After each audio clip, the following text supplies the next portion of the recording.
प्रेम से बोलिए शंकर भगवान की जय, गौरा माता की जय, कार्तिक गणेश की जय, हर हर महादेव। तो देखिए गुरु भाई ना, आप लोग के बीच फिर से हम आ गए बानी शिव चर्चा की कथा लेके। आप सब हमरे कथा के शुरू से लास्ट तक सुनी। देखिए गुरु बहना, ये जेठान और देवरान के कथा है, तो आप सब हमरे कथा के सुनी। देखिए गुरु बहना, कभी भी कथा सुनल जाला, आधा अधूरा ना सुनल जाला, पूरा कथा सुनने से ही ज्ञान मिलेला। आ भगवान महादेव जी शिव गुरु तब भी प्रसन्न होने। तो आप सब हमरे कथा के सुनी। देखिए गुरु बहना, एक गांव रहल, वो गांव में जेठान और देवरान लोग रहलो, जेठान और देवरान लोग रहलो। देखिए गुरु बहना, जौन जेठान रहली उनके एको बाल बच्चे ना रहने, एको संतान ना रहने। आ जौन देवरान रहली तो उनके 2 बेटा रहने, जौन देवरान रहली उनके 2 बेटा रहने। देखी गुरु बहना, ई ते आप सब जनते बानी कि जेकरे बाल बच्चा ना रहने, जेकरे संतान ना रहने, तो लोग दुनिया में का कहेला। देखी जौने भी रोड चला, सब केहू ये कहेला कि कुकरे लइका ना बने, इते बाजी नहीं है। देखी केहू कहेला कि इनकर मुंह देखल दोष।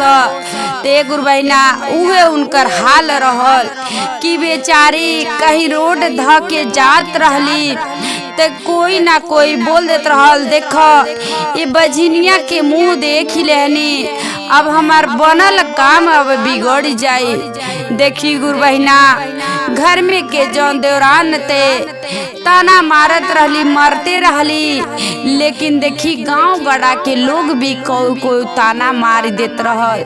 देखी उनके दिल पे गुरु बहना बहुत कष्ट होत रहल कि का इतना दिन हमार, हे भगवान, इतना दिन हमार शादी भइले हो गई, एको हमरे संतान ना देहनी। बताइए धरती पे जियले हमरे काबा कि लोग दुनिया ताना मारता, लोग दुनिया इहे कहताटे कि देखा ये बझिनिया के मुंह देखल दोष बाटे। बताई हम कहाँ जाए। देखी गुरु बहना, रोज तो अपने मन में दिल में दबा के रखले रहत रहली, अपने दिल के बात कहत ना रहली अपने स्वामी जी से।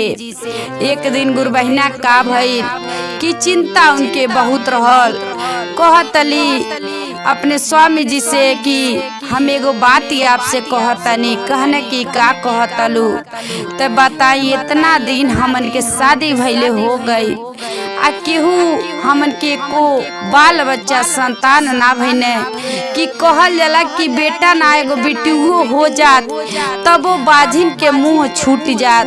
कहने की अरे हमो तो ये सोचनी कि का करी, इतना दिन हो गए एगो बेटियो ना जन्मली, का करे के कहीं हमहू जानी तो दोस्त हमें केहू हो तो सब कोई कही कि का हो तोहरे को बाल बच्चा भइने, इतना बाक मर दे स्वामी का करत रहल, तोहरे को संतान ना होता। कि देखा हमहू बहुत चिंता में बानी, लेकिन का करी, जब ना देता ने भगवान ते का करी। कहली कि हमारे एगो बात सुनी। जब बताई आपके छोट भाई के शादी हो गई, कितना पीछे शादी भई, लेकिन उनके 2 बेटा हो गई ने, आ हमन के इतना दिन शादी भइले भई, एगो बेटी वो ना भइली। देखी हम आपसे यह कहतनी कि चली दोनों जानी हमन के प्राण के त्याग देके, दोनों जानी साथ में जब गांठ दे के शादी भइल बा, तो चली दोनों जानी एगो बाल बच्चा खरीदी हमन के प्राण के त्याग देवल जा। स्वामी जी कहने चलो का करे बा, तू तो ताना सुनते बालू, हम सोचे नहीं हम मर जाए तो तू कौने ओर के जेबू, आ उहो कहतली हम सोचे नहीं हम मर जाए तो आप कौने ओर के जाए। देखी अब दोनों जानी अपने में विचार क के गुरु बहिना आ दोनों जानी प्राण त्याग के लोग सोच ही ले बा। देखी अब का कैलो घर छोड़ के लोग एगो नदी रहल, एगो नदी रहल, वही नदी के किनारे आके लोग घाटे पे बैठ गए।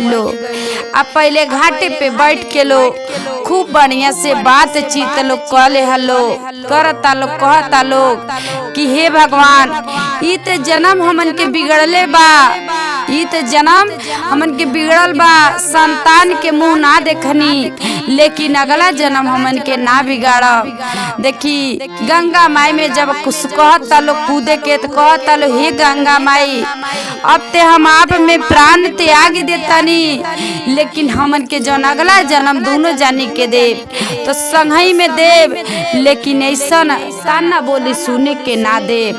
देखी जब इतना बाती गंगा माई से लोग कहले बा लोग मियाँ बीबी, देखी गंगा माई सारा बात ही सुनतली। गंगा माई एगो बूढ़ी के रूप लेके आईली पीछे से आ कुछ दूर से कहतली ए बेटा वो नदी के घाट पे तुहा लोगन का बैठ के करता लोगन दोनों जानी। देखी पीछे मुड़ के लोग देखता लो इते कहाँ से एगो बूढ़ी माई आ गई वाली। देखी सफेद साड़ी में आ बाइल वाली आ खूब निके देखी काली ये बेटा गंगा के तीरे से तो लोगन उठ के आव, कहता लोग ना ये माई बूढ़ी माई हम ना आई, हमन के यही जाइल बनी के वैसे देखे, लेकिन गंगा माई से ही लोग ना कहता लो कि हम आइल बनी प्राण के त्यागे गंगा जी में। देखी लोग ना आलो तो गंगे माई गैली लोगन के लगे।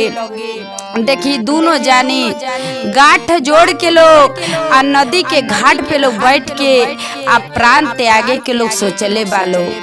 देखी कहता लोग शादी भइल बा गांठ जोड़ के भइल बा तो मान ला हाथ हमन के पकड़ के नदी में कूदत तनी तो गांठ रही तो ना खुली। देखी अब गांठ लोग देले बा गंगा माई तो सब देखतली कि देखो ये कुल के दिल में कितना प्यार बा कितना प्रशंसा बा कि देखो दोनों गांठ जोड़ के ही आहा नदी में कूदे जाता ने ई ना बाटे कि चलो वैसे सोचता ने सबकी हाथ पकड़ के दोनों जानी कूदल जाए तो हाथ तो छूट जाई, लेकिन गांठ रही तो गांठ ना छूटी।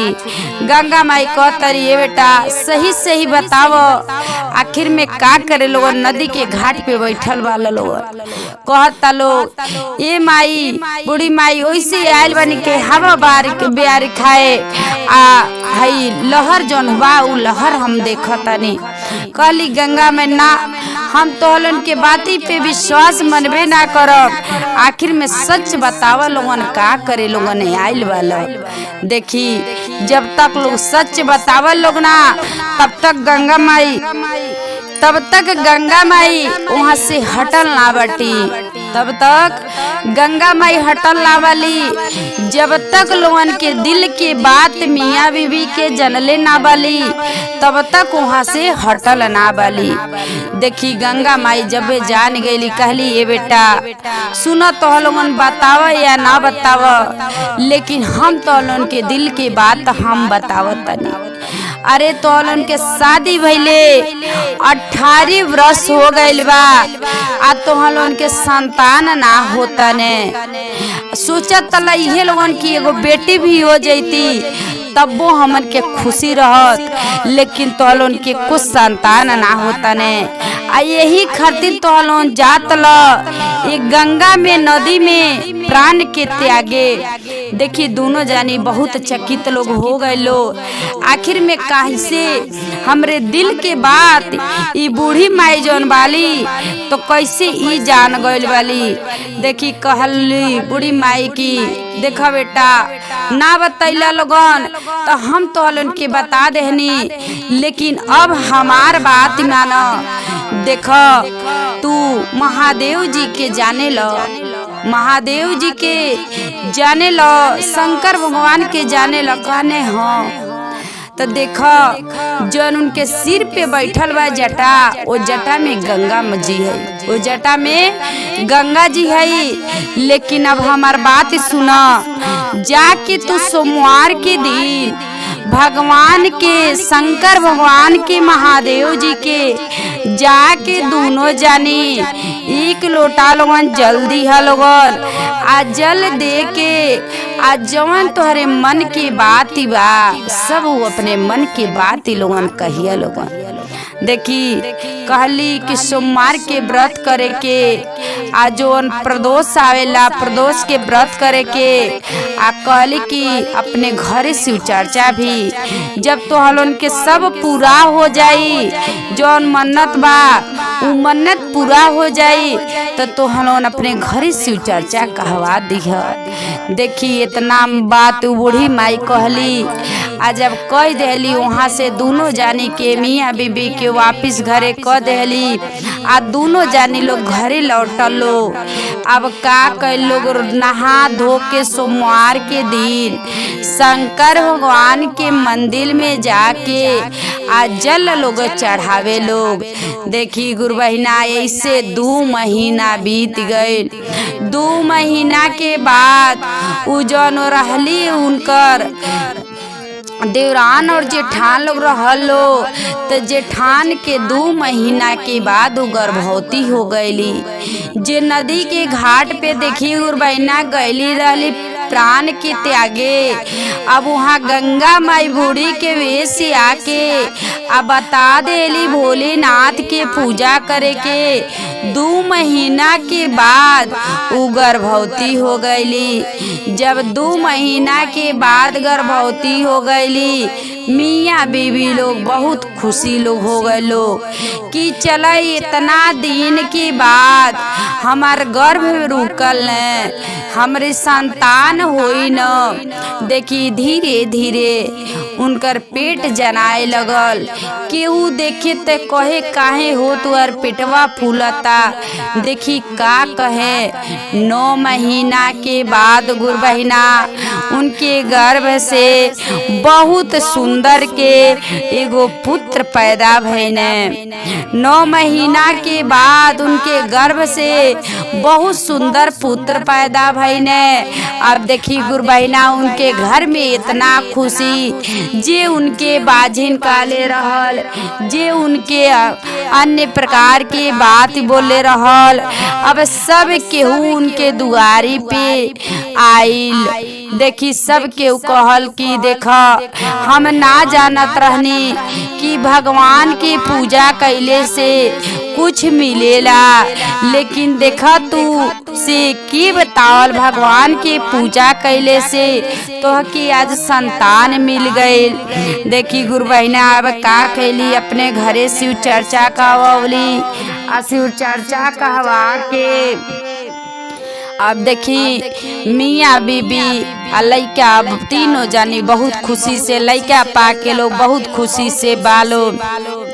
ऐसे गुरबहिना कुछ दिन तक बीतल। जब लइका सियान हो गई ने, जब लइका सियान हो गई ने तब वो सोचली कि अब तो हमार लइका सियान हो गइल बाने, उनकर शादी कैल जरूरी बा। देखी गुरबहिना अपने लइका के शादी कैली आ शादी कैले के बाद 4-5 महीना के बाद उनकर स्वामी जी मर गई ने। देखी जब स्वामी जी मर गइल बाने तब रोअतली, लेकिन देखी गांव गड़ा के लोग का कहता कि जाए द इतना उम्र तुहार बीत गइल बाटे, अब एगो संतान रहने उनकर शादी कर देहलू, पतोही घर में आ गए, जाए द यही लोगन के मुंह देख के आ खुशी से तू रह। देखी गुरबहिना अब अपने पतोहे के लइका के साथ अब बहुत खुश से बाली। देखी पतोही तो 2-4 महीना ढेर जानली, लेकिन जब बेटा परदेश में चल गई ने कमाए आई हर पतोही जौन बाली अब लगली इनकर तरीका लेवे कि कहाँ जातली का करतली। देखी अपने स्वामी जी से का कहतली, उनके लइका से का कहतली कि देखतनी आपके माई खाना खा लेली आ खाना खा ली है पता न कहाँ निकली जाली। कहने की कहीं ना हमार माई जाली, हमार माई भगवान के दरबार में पूजा करे जाली। देखी लेकिन पतो ही जन मिलल बाटे गुरु बहिना बहुत नगटीन मिलल वाली, बहुत खराब मिलल वाली। अब धीरे धीरे अपने इनकर सासती करे लगल वाली।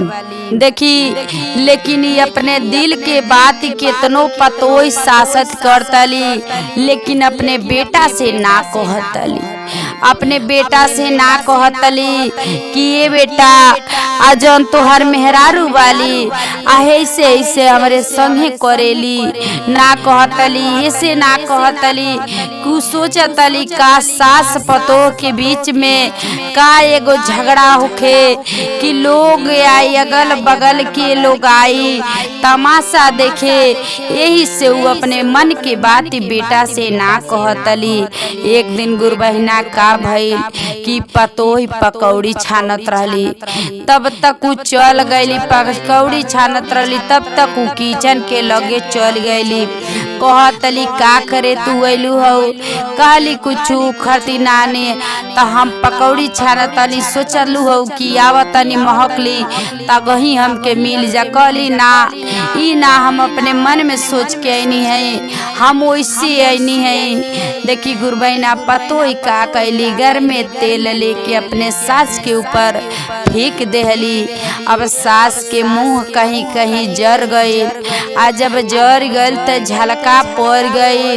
तो बाद में का कहली कि अगर बेटा है तो बेटा के सामने तो के ना जाए खो, आ जाए खो तो तू अपने बेटा के अपन मुंह ना देखिया।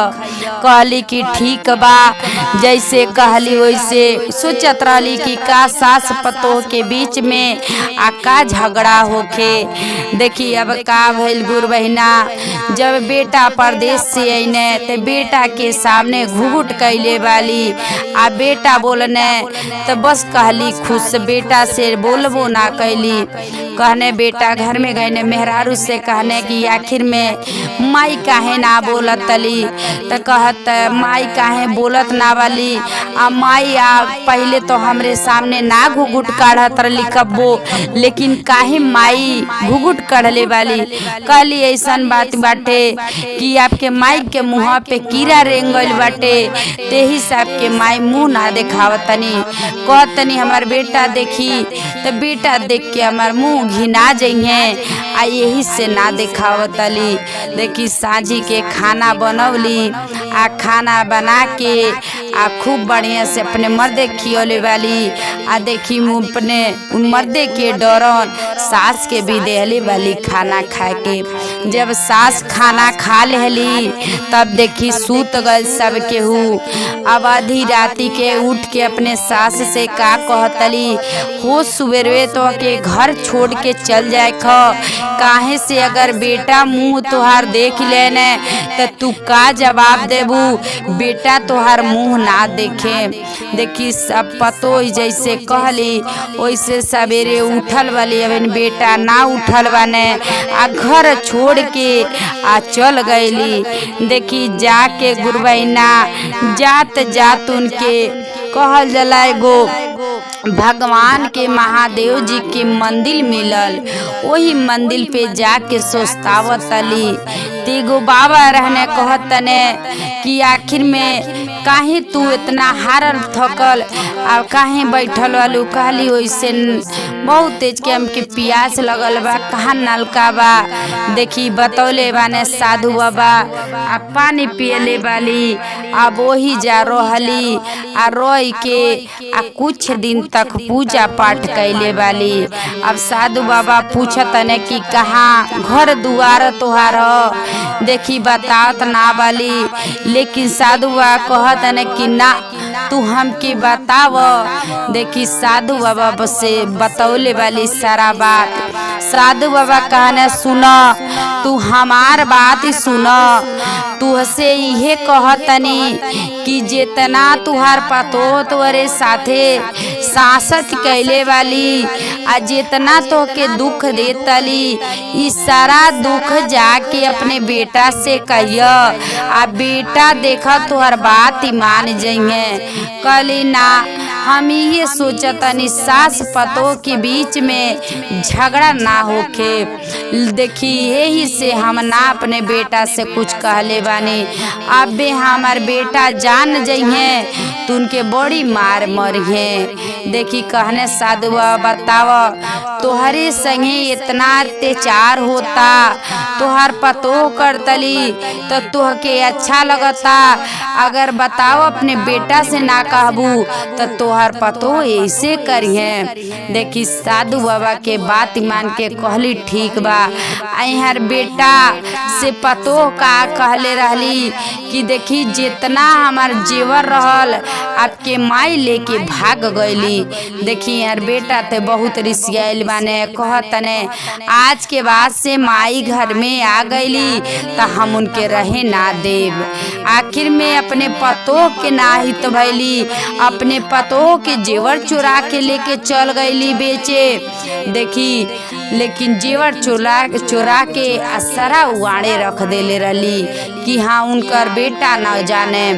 देखी अब साधु बाबा के बात मान के उगाइल वाली आ दुआरे बाने तो बेटा बाने दुआरे खड़ा बाने। तब तक देखतने दुआरे पे आवतली, तब तक देखतने कि हमार माई आवतली और बेचारी रोअतली।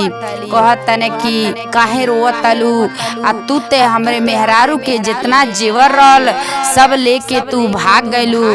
करी ना बेटा, हम तोहरे मेहरारू के एक जेवर लेके ना गइल बानी। तोहर मेहरारू जौन वाली त सारा झूठ बात बोलले वाली। कहतने कि ना तू हमरे मेहरारू के सारा जेवर लेके भाग गइलू। काली ए बेटा सुना, हाय जौन हमार मुंह पे देखा दाग बा, हाय सगरी तुहार जौन मेहरारू रहली त पकौड़ी छानत रहली तो हम चल गईनी तो गर्मे तेल हमरे मुँह पे फेंक देहली, वही के दाग। आ कहली कि अगर बेटा तुहार है तो अपने बेटा के सामने न जइया, मुँह ना देखैया। ए बेटा यही से हम तोरे सामने घुघुट कैले रहनी। देखा बेटा जब तू सूत गईला सब केहू ते आके कहली कि हो सुबेरे घर छोड़ के तोहके चल जाए के बा। ते बेटा वही के मारे हम घर छोड़ के आ चल गईनी। सोचनी कि सास पतो के बीच में का झगड़ा होके। देखी अब इतना बात जाके अपने मेहरारू से अब पूछतने, ये पूछतने देखी हमरे माई में गलती बा कि तोहरे में गलती बा। जब मेहरारू से पूछतने मेहरारू कहली ना झूठ बाती हो। देखी जब मेहरारू हार ना मनले वाली तब महादेव जी भेष बदल के आयल बनी। कहतनी कि ना ए बेटा सुना, ई जौन बात तुहर माई कहतली ई सब बात सही है। तोहर मेहरारू देखा हम बतावत तनी, तोहर मेहरारू सरा जेवर ध के आ झूठ में तोहरे माई के लक्षण लगौले वाली। देखी उ साधु बाबा जौन महादेव जी के वेश ध के महादेव जी रहनी या साधु के वेश में आके आ उनके बेटा से सारा बात बता देले बानी।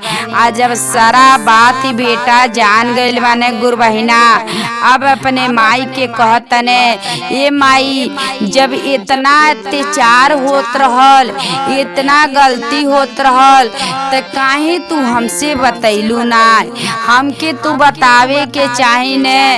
इतना तू कितना तू कहल जला परिश्रम कैलू, कितना तप कैले रहलू, का कैलू तब जाके ऐसा इतना से इतना भइल, तब जाके तू हमके पौलू। आज तोहरे साथे ई इतना अत्याचार कैले बाटी। देखी अब का कैले बाने, मोट के मोड़ा उठौले बाने आ मार के आ कहने जैसे हमार माई बन बन में ठोकर खैली वैसे जाके तुहू के बन बन के ठोकर खाए के बाटे। देखी अपने मेहरारू के मार के आ घर से निकाल देले बाने, आई अपने माई के अपना लेले बाने। कि देखी गुरु बहिना जब अत्याचार होला त अत्याचार ज्यादा दिन तक ना सहन होला। भगवान ज्यादा दिन तक ना हरो करे ने तो देखी उ कितना अत्याचार कैली। आ देखी जौन रहली कितना धर्म के काम कैले रहली ता जिनके पे भगवान प्रसन्न हो गई ने। तो देखी कभी अत्याचार अगर झूठ के उ बोलता तो आज न ते कल जरूर पकड़ाई। तो आप सब गुरु बहिना ऐसा ना करब। अगर हमार कथा अच्छा लगल हुई तो आप सब कमेंट बॉक्स में बताई कि हमार कथा आप सबके कैसन लगल बा। हमार कथा अच्छा लगल तो कमेंट बॉक्स में हर हर महादेव लिखी।